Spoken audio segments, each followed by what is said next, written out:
Welcome to That's Good Sports. I am Brandon. I am going to be a dad perna. Not a joke, idiots. See this big, beautiful belly that is housing my child? This belly is currently called Jessica's belly. But I am working on a deal for womb naming rights, just like an NFL stadium. Manscaped, Audible. Who wants to buy my wife's womb for $1 million? Is that a fair price, Jess? $1 million? Yes.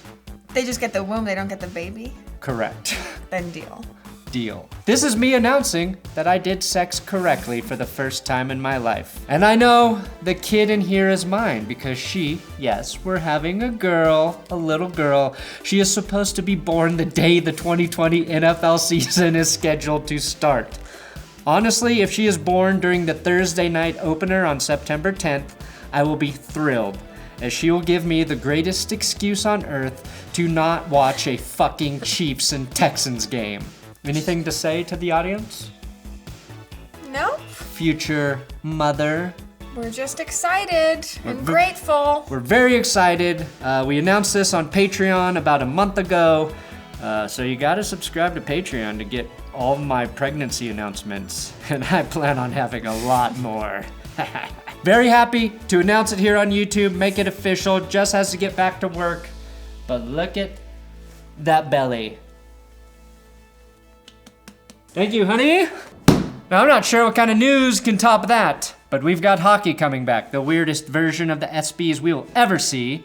And as you might expect, the new Raiders Stadium is already a petri dish for coronavirus. Jadeveon Clowney has been telling the Browns to piss off, and there are at least 20 bidders going after the XFL. That's good, Dad. Ooh.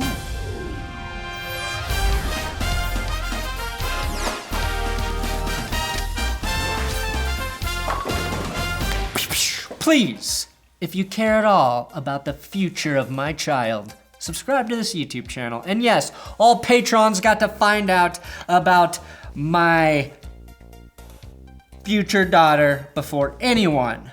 And I will use my daughter to incentivize you into giving me money. That is a big reason why I decided to become a dad. I do have big dick Patreon shout outs for Christopher Yates, Just a Timmy, Cody Jackson, and Owen Waldron. Patreon.com/ThatsGoodSports. That's how you support this channel. You get a exclusive Patreon-only video every month for all $5 patrons. Okay, the NFL is voting, or has already voted, on a bunch of possible rule changes. We know for sure the pass interference review rule is more dead than everyone's plans in 2020. And now I hope all of those memes die as well. Now, I'll probably have a video up about the NFL rule changes tomorrow after they are officially voted on today, later today. I'm shooting this before the vote. It looks like nothing significant will change, but I will be here to be overly offended by whatever does change. Now, there are currently 15 active cases of the Rona at the Raiders Stadium, which unlike the Rams/Chargers Stadium will still be finished on time. Uncharacteristically, I am not here to poo-poo on the Raiders Stadium. I actually think it looks dope as liddity-diddity-fuckity. It fits the Raiders, and I will definitely be watching a game there one day. I mention this though because I think it's a reminder of how hard it may actually be to have fans at games in 2020. The Raiders added a third construction shift to minimize the amount of people working on the stadium at once, added sanitation stations, and are still having people spread the virus. It sounds weird, but the Raiders are doing everything right and still can't completely stop this shit. 60 to 70,000 people all in one place seems like a disaster waiting to happen, but I guess we just have to wait and see where we will be in 2 months. Jadeveon Clowney still hasn't signed with the team. He reportedly turned down a big offer from the Cleveland Browns. Adam Schefter stated that the Browns made Clowney the best offer he has received to date. Clowney did have surgery on his abs this offseason. He asked to have the Eddie Lacy removed that was starting to grow on his belly, and many teams are probably waiting to evaluate his health before making him an offer. At least that's what Clowney believes. He also added, if I wanted to play for the third best team in a division, why would I move to Cleveland when I could move somewhere cool like LA and play for the Rams here on the West Coast? If Jadavian thinks LA is cool, he's got another thing coming. Now, there are reportedly around 20 bidders looking to buy the XFL. In the last episode, I noted that Vince McMahon would not be repurchasing his bankrupt league, but the way things are going, I am confident we will have XFL football in the spring, which, if my future daughter wants the necessities to live, like Gucci diaper bags, I need football to happen between February and the end of April, or I will be Vince McMahoning my own family for bankruptcy. Now, from St. Louis Battlecast, here is when we will know who makes the winning bid for the XFL. It is August 7th. It looks like interested bidders can bid July 30th. The auction will be held August 3rd, but at the auction, I hope all team mascots are present to make speeches about the American dream and saving a football league. Assuming sports resume to some sort of normalcy, XFL ball could be back in 2021 exactly the way we left it, minus the league's best player in PJ Walker, who is of course with the Panthers now. Eli Manning continues to win Twitter. At Undue Circle was posting terrible drawings of Eli Manning and adding Eli Manning until he responded. It only took 4 attempts, probably because of my retweet. Eli asked for more terrible drawings and Undue Circle is delivering. Not incredibly important, but the drawings speak for themselves. Now, much like the 2019 season, Joe Flacco will not be ready to start the 2020 season. Fortunately for the Jets, he's not their starting quarterback. However, this does make it all the more important for Sam Darnold to keep his tongue holstered until Flacco recovers from his neck injury. Otherwise, the Jets are going to be rolling with rookie quarterback James Morgan while Darnold double quarantines. Now, I bring this up again to make a point. I know nobody really cares about the Flack attack, but I wanted to address the Broncos fans / conspiracy theorists that last year said Elway asked Flacco to fake his neck injury so they could finally force Drew Lock onto the field, which was stupid because they then forced Brandon Allen onto the field. And also, if you watch the game, you could visibly see Joe Flacco hurting with a fucking neck injury. Unless it's Jalen Ramsey, believe it when a player says he is hurt. Players aren't out there faking injuries. In fact, most of them are pretending to be healthy when their brains are bleeding like a liberal heart. How did injured players get into the quagmire of fake news bullshit? I don't know, but it's ridiculous. If this Flacco injury is fake, I do commend him for following through with a fake neck surgery and pretending he won't be able to start the season September 13th so he can just make $1.5 million for doing nothing. The true American dream. Also, I think Sam Darnold was really underrated last season. After he came back from mono, he had a 7-5 record overall, and in his last 8 games, he was 6-2 and threw 13 touchdowns to 4 picks and ran for 2 more touchdowns. Unfortunately, all anyone remembers is the fact that he fucked a ghost like Demi Moore and got mono. But in reality, he finished the season very strong. Now, Megan Rapinoe, Sue Bird, and Russell Wilson will host the remote ESPYs. Bird shoots balls, Rapinoe kicks balls, and Wilson, of course, invented balls. If ESPN is trying to get their lowest viewership on the ESPYs to date, then they did the right job by picking Megan Rapinoe and Russell Wilson to host.